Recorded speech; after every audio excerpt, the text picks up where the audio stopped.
Today, you're going behind the scenes with me on a commercial shoot that I was a part of. Let's jump right into it.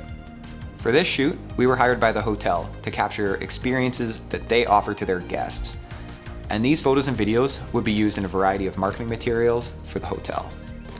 So right off the bat, you can see that the equipment we were using was nothing crazy. The video team was using a red Komodo camera and I think 2 lenses. I was shooting on the Sony A7IV with a variety of prime lenses.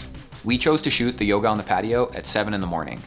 This is so that the other hotel guests were probably still in bed and so that we could ideally get the morning golden hour light. It turns out that it was overcast, but we made it work. And one of the ways that we did this was to include negative fill wherever we could and had the opportunity. So we would scope out a shot, and if we wanted some more contrast, we would get the guy with the large black piece of fabric to stand just out of frame beside our subject. When shooting projects like this, I like to take photos of the landscape and environment that these activities are taking place in. I don't know if the client will choose to use photos like this, but at least they have the option to show the environment that these activities take place in.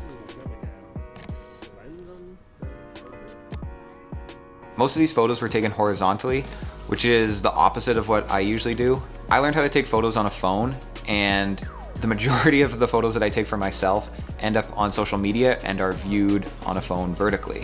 When shooting for a hotel or other clients, I do my best to make sure that the photos are taken horizontally, unless otherwise told. You can see in a lot of this footage that the videographer and myself would stand side by side and tag team what we were shooting. I love working with a team that you can trust so that if somebody sees something awesome, they can just communicate it to the rest of the team and everybody can get that shot. So my approach for the shoot was to put on a prime lens and to move around the talent. With the wider focal lengths, I would try to include the hotel in the background, the mountains, or the talent front and center. And with the tighter focal lengths, I would try to focus on details and emotions. I'm not the biggest fan of posing the talent, nor am I any good at it. So what works for me is to get the talent to just do the activity that we want them doing. We had our instructor lead everybody through an actual yoga session. And this wasn't any of our talent's first time actually doing yoga, so they had a pretty good idea of what the moves were and what they were going to be doing.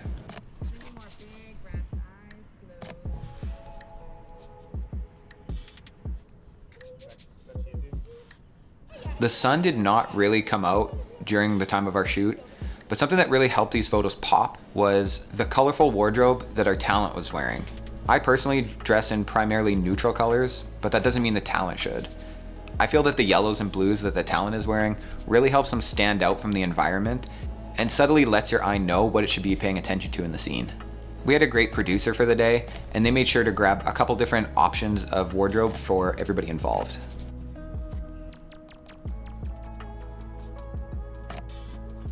Halfway through the shoot, we saw this set of stairs on the side of the hotel. It's like probably a fire escape.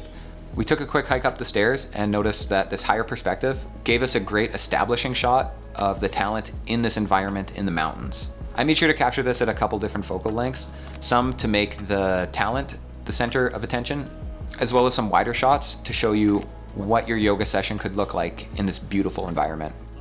So after about an hour of going around the talent a bunch of times and getting some safer shots of the talent with all kinds of focal ranges, I got a little bit more experimental and tried to dirty up the frame by adding some foreground elements into it. I wouldn't recommend shooting this stuff right off the bat, but once you've got your safe shots, why not experiment with some different stuff? Maybe it'll work, maybe it won't, but at least you've got those safe shots as a backup.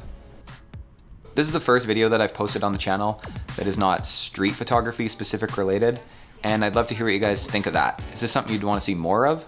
Thanks to Rome Creative for having me on this shoot and for allowing me to share this footage. If you enjoyed this video and want to see more, my channel's got a bunch of other videos that you may enjoy. My name's Davey, thanks for sticking around to the end, and we'll see you next time.